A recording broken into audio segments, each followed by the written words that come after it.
This is Chicago. Doors open on the left at Chicago. Welcome to Chicago. Welcome to Chicago. Welcome to Chicago. This is Chicago. Doors open on the left at Chicago. Welcome to Chicago. Oh, you got to put us in there. All right, we are That one. There it is. Oh, there it is. Welcome to Chicago, Berwyn. We're at Output 3250 Grove Street, and it is a Bears victory. It was a heart attack of a game. I even had to be resuscitated about 3 times during this. Thank God I know CPR, AD certified over here. And it was one of those games that we talked about who's going to be able to cut above the jib and take over. And at the end of the game, it was Caleb who drove us down the field. Loveland down the field doesn't get tackled. Anybody else, they would have fell on the floor. Yeah, I agree.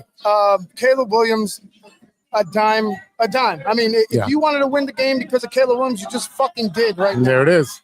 But again, this should have been a 41-27 win, regardless. Walking off 15 fucking unanswered points in 50 1 seconds. minute, Yeah, less than a minute. It's horrible. Not worth it, man. It's not something to beat your chest about. We won the game, but we should have won the game walking away. It should have been a blowout. Cairo Santos misses 2 field goals. 47-42 is the final. Again, 16 and 15 points respectively for the Bears in the fourth quarter. Should not have happened. Again, this should have been a blowout. Yeah. And again, the defense was playing soft, and giving up points in the second half. 22 points in the second half. Unacceptable. Even that final touchdown that they had, they're sitting in zone and they're not even getting deep enough. No, they're not getting deep enough. Their linebackers weren't deep enough in that zone to fucking play the backside of the end zone, and that's what happened. They scored a touchdown. That's what happened. But again, this wasn't on Caleb, right? No, the 41 points is not on Caleb Williams, man. No, Caleb Williams was 20 for 34, 280 yards. 3 touchdowns for all the Caleb haters. There you go. You won the game. You got your 3 touchdowns from Caleb. Yeah. You got 280 yards, and he won the game for you on the final drive on a perfect pass. He had to fit it in between everybody, and then Colson Loveland just made a play. And that's what you do. You get it to your playmakers and have them make a play. You. Oh, I got a young fan. I made a young fan. She's awesome. She won a T-shirt today. So thank you for everyone at Output. Thank you for cheering us on. DJ Moore 1 for 1 for 2 yards with a touchdown to Caleb. That was a good trick play. Cole Kmet 0 for 1. That was a good trick play too in the beginning of the game. Yeah, again, it's fine. The misdirections, they happen. Like it works. It's cool. It's great. But again, the things that you need to do well are the consistent things that show, like the running the football downhill, right? Yeah. In 3rd and 3, you're running Manungai and not running some fucking fancy ass play. 7 yards a pop, and you want to go ahead and shift off. Those are some things. And Ben didn't stray away from the run game today, but there were times where I was like, man, what are we doing here? Why are we getting too cute? 26 carries from Manungai, my guy Manungai. My guy. 176 yards, 6.8 average. Britton Brown and DJ Moore both with a rushing touchdown. Loveland 2 touchdowns. Loveland showed up. Loveland played. I mean, he's quiet for a little bit, but then 118. I mean, that's huge. DJ Moore 4 for 72. OZ got 6 for 58 with a touchdown. Caleb Williams got a receiving touchdown as well. You know who didn't get a catch at all today? Rome. Well, you know what? Rome could have had a fucking catch, but he doesn't seem to hold on to the football, does he? It seems that he's having issues holding on to the football. And again, this game on the offensive side looked pretty good. We got. What's up, Robert? What's up, Bob? We have a lot to talk about. The offense looked pretty good. Special teams looks like they can use a lot of adjustments. I know you're calling for some people's head on their job, to a couple of people for their jobs, and the defense again needs a lot of adjustments. While it's a win, giving up 42 points is unacceptable in the NFL. 42 points to give up. No, 15 under a minute is beyond unacceptable. 15 points under a minute. Stop playing cover 2. That's ridiculous. It's soft. Joe Flacco. Joe Flacco can pick you apart. Right. It was soft, and they did exactly what they did with no fucking pressure put up, right? You're not sending any blitzes. You're dropping everybody back in zone. He's just going to sit there and wait and find somebody open, and that's what he did. He took the check down to Brown how many times where he got like 10, 15 yards each fucking time? Yep. That's too much. The defense today, right, as good as I thought they played for almost the entire game, they stopped playing with about 5 minutes left. They got 2 takeaways, 2 interceptions, one by who was it? Nashawn Wright, and then one from Tremaine Edwards. That should have been a touchdown, but they got that ghost finger on him. Got a finger on him. Watch out, people. Got a finger on him. But again, for me, we keep talking about getting a complete team win. Where is this complete team win? Because if the defense doesn't play cover 2 the last 8 minutes of the game, if Cairo Santos can hit 2 of those field goals, if you don't give up a touchdown in the first play of the game, that's a huge difference right there. Mm-hmm. That's a huge difference. This game is a blowout.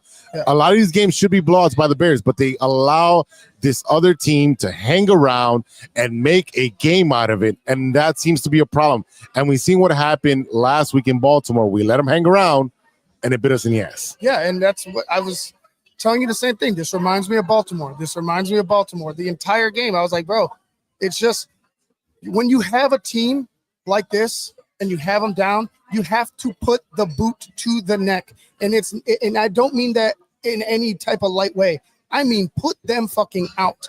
And the Chicago Bears just seem to have struggles putting people away. And not necessarily putting people away, but taking advantage of the mistakes of the other team and scoring points off of them. They can't do it.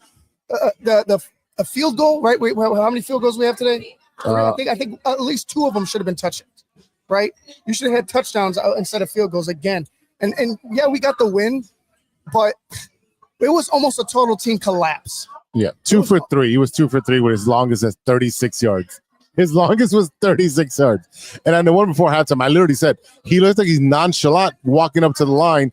He took 2 easy steps. I'm like, well, dude, it's 50 yards. You got to put some momentum, put some into that kick. And it just wasn't there. And I just don't know what's going on with the kicking game. So on Monday or Tuesday when they get back, are they cutting Cairo Santos? Is his job in jeopardy? To me it is, but again, I don't know how the Bears operate. We know how the Bears operate. I'm sorry. You know how the Bears operate. It's like if they like a guy, they're gonna keep him forever. Look at Bayless. How many chances did Bayless get? You know what I'm saying? So again, I don't know. With Ryan Poles in charge, decision making with personnel, I have doubts. Well, we should have a lot of doubts because the trade deadline is Monday afternoon? Yeah, something like that. I don't see him making a splash deal to get us over the hump. We need defense help. We need offensive help. I mean, we need a little bit of help. There's a lot of holes. We're not going to get a lot. We could get if we get one player, that's fine with me, right? If we get a running back or we get another pass rusher or interior guy, fine. But you're not going to overcome the deficiencies that this roster still has. No. Right? Our guy, the Canadian Eagle, got whooped today. He was getting whooped. Yeah, he had that pre-snap penalty while they were backed up. Not only the pre-snap, he was just getting beat. Yeah. He was just not like a drum. Yeah, right he was bad. Right into the backfield. So it's like you have deficiencies. Part of the reason why Caleb wasn't settled in the pocket was because he couldn't fucking settle in the pocket. Yeah. He couldn't. He had to escape every time because he knew somebody was on his ass, and they were. Yeah, it was pretty bad as far as that. I know you. Another trick play was with Bajent. That was pretty sweet, right? That was nice. I was like, oh wow. So Bajent had a completion, and Caleb had a completion on the same freaking play. So how about that? How about that? Being creative. Yeah. Again, I know we're talking about a lot of the negatives, but in the positive side, the offense looked like they were able to push the line forward to get the running game going. Mm-hmm. And we were talking, keep running the ball, make them stop us. If we're getting 5, 6, 7, 8, 10 yards every time we're up there, make us stop us. You don't need to have Caleb throw for 300 yards. If the running game is completely, it's like a hot knife through cheese, just melting through their defensive line, it's time of possession. You're wearing them down, and you're gaining yards, and you're moving the sticks. What else do you need to do? Again, you were running 7 yards a clip, and I'm glad they kept running Monagai just a monster today. Yes. But there are times where you Ben Johnson strays away from it, where it's 3rd and 3, and then he doesn't run. You had another 3rd down where you ran mine guy and you got like 15 freaking yards. Yeah. Like there's just certain things that need to be cleaned up from everybody. The team's not complete, man. This team isn't it's a work in progress. A top-notch team. But what I will say is they didn't collapse. They didn't quit at the end of when the offense did that when they got down. They didn't just shell up. As ugly as it got, they didn't shell up and they were able to find a way to win. Big play, you make big time players make big time plays, right? Mm-hmm. Big time throw, big time catch, big time run after the catch. That's what you got to do sometimes, man. And Caleb made the play, right? Loveland made the play after. Isn't that what we've been asking us to do? Throw the ball so your receivers can make the plays. Right. And there you go. And not only that, like it was a pinpoint. Like you had to put it right there, and he put it right there. With all the accuracy issues that people talk about with the lack of mental fortitude that some people criticize Caleb for, bullshit, because he sat there with 2 plays running on, like 2 plays that look ugly, and then bounced back and throws a dime to Colston Loveland for the touchdown. There's things that need to be fixed, right, with Caleb, right? There's things that he needs to work at, get better on, but the kid answered the call and won the game for you on the last play he had. What more do you want? I don't know. Is that what your franchise quarterback is supposed to do? Take you down the field with a minute left and get you that W? He did that. So for all the nay haters, the big haters that we got for Caleb, there you go. He put the exclamation point. You got the W.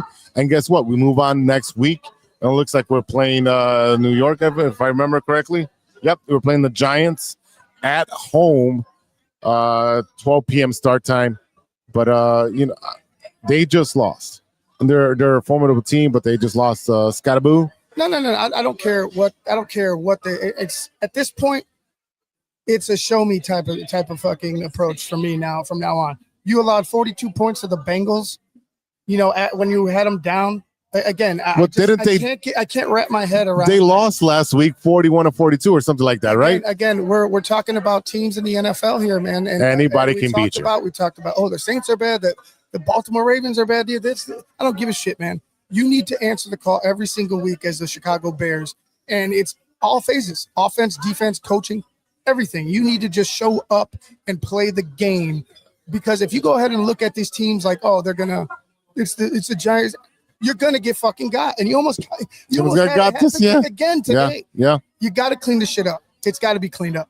All right, so we are at Output Lounge, 3250 Grove Street. Not for long. This is our last live event here. We will be next week. We will be at Casa Humilde in Forest Park. We'll get you the information. We'll post it on all our socials. But it is a Bears victory. We'll be back live tomorrow night with true Chicago sports fans, and then switch over for the Steve Edwards show right after us with Ivan and Big Steve. So stay tuned, stay subscribed, and until then, be good to each other for the love of sports.